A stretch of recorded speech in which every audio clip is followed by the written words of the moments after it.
नमस्कार। आज हम एक ऐसे प्राचीन ग्रंथ को समझने वाले हैं जो सिर्फ हिंदू धर्म की नींव ही नहीं बल्कि हजारों साल पहले के भारत के इतिहास को जानने का एक बहुत ही कीमती खजाना है।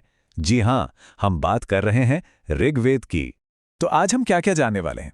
सबसे पहले कि ऋग्वेद क्या है, फिर इसकी बनावट कैसी है, ये भजन आखिर किसने और क्यों लिखे, ये हमें उस दौर के देवताओं और समाज के बारे में क्या बताता है, और सबसे आखिर में एग्जाम के लिहाज से 3 सबसे जरूरी बातें कौन सी हैं। तो चलिए शुरू करते हैं। सबसे पहले ये समझना बहुत जरूरी है कि ऋग्वेद आखिर है क्या और इसे इतना खास क्यों माना जाता है।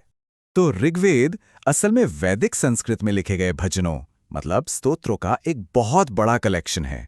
इसे हिंदू धर्म के सबसे पुराने और सबसे पवित्र ग्रंथों में गिना जाता है, जो हमें हजारों साल पुरानी दुनिया में झांकने का एक मौका देता है।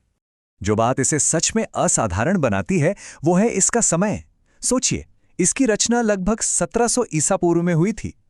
ये इसे भारत यूरोपीय भाषा परिवार, जिसमें हिंदी, अंग्रेजी जैसी कई भाषाएं आती हैं, का सबसे पुराना लिखित ग्रंथ बनाती है। और मजे की बात तो ये है कि हजारों साल बाद भी इसके कई श्लोक आज भी हिंदू प्रार्थनाओं और रीति रिवाजों में जिंदा हैं। चलिए अब इस ग्रंथ की विशाल बनावट को समझने के लिए इसके आंकड़ों पर एक नजर डालते हैं। देखिए, इसकी इतनी बड़ी स्ट्रक्चर को समझना आसान हो जाता है जब हम इसे हिस्सों में देखते हैं। पूरे ऋग्वेद को 10 मुख्य किताबों में बांटा गया है, जिन्हें मंडल कहा जाता है। मतलब हर मंडल एक अलग सेक्शन की तरह है। अब इन 10 मंडलों के अंदर हमें कुल 1028 भजन मिलते हैं, जिन्हें सूक्त भी कहते हैं। हर एक सूक्त किसी खास देवता या विषय के लिए लिखा गया है।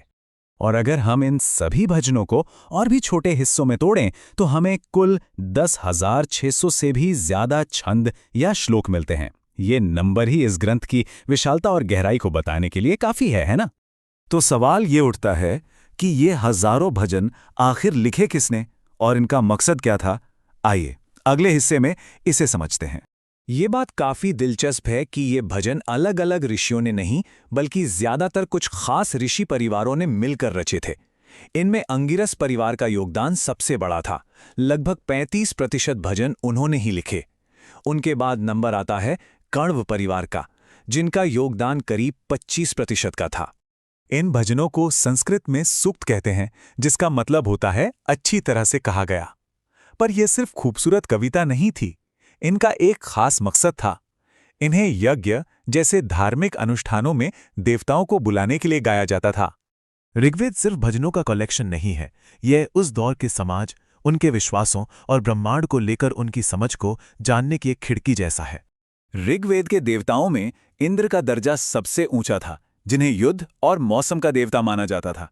उनके अलावा अग्नि यानी आग के देवता और वरुण यानी आकाश के देवता भी बहुत ही महत्वपूर्ण थे।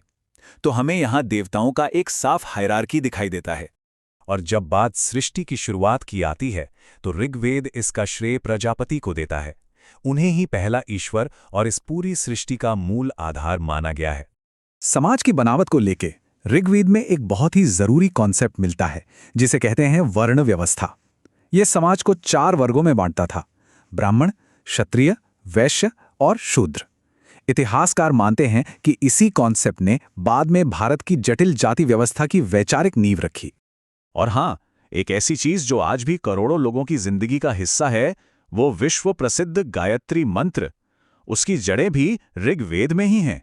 ये इस ग्रंथ की सदियों पुरानी विरासत का एक बेहतरीन उदाहरण है। अच्छा, अब इस सारी जानकारी को एग्जाम के नजरिए से देखते हैं। अगर इस विषय पर कुछ मुख्य बातें याद रखनी हो तो वो कौन सी 3 होंगी? चलिए उन्हें जल्दी से समझ लेते हैं। तो ये हैं 3 सबसे जरूरी बातें। पहली, इसकी बनावट और उम्र। याद रखना है 10 मंडल, 1028 भजन और ये सबसे पुराना इंडो यूरोपीय ग्रंथ है। दूसरी, इसका सामाजिक असर, खास तौर पर वर्ण व्यवस्था का जिक्र, जो बाद में जाति व्यवस्था का आधार बना। और तीसरी, इसका धार्मिक महत्व, जिसमें इंद्र प्रमुख देवता हैं और यहीं से विश्व प्रसिद्ध गायत्री मंत्र लिया गया है।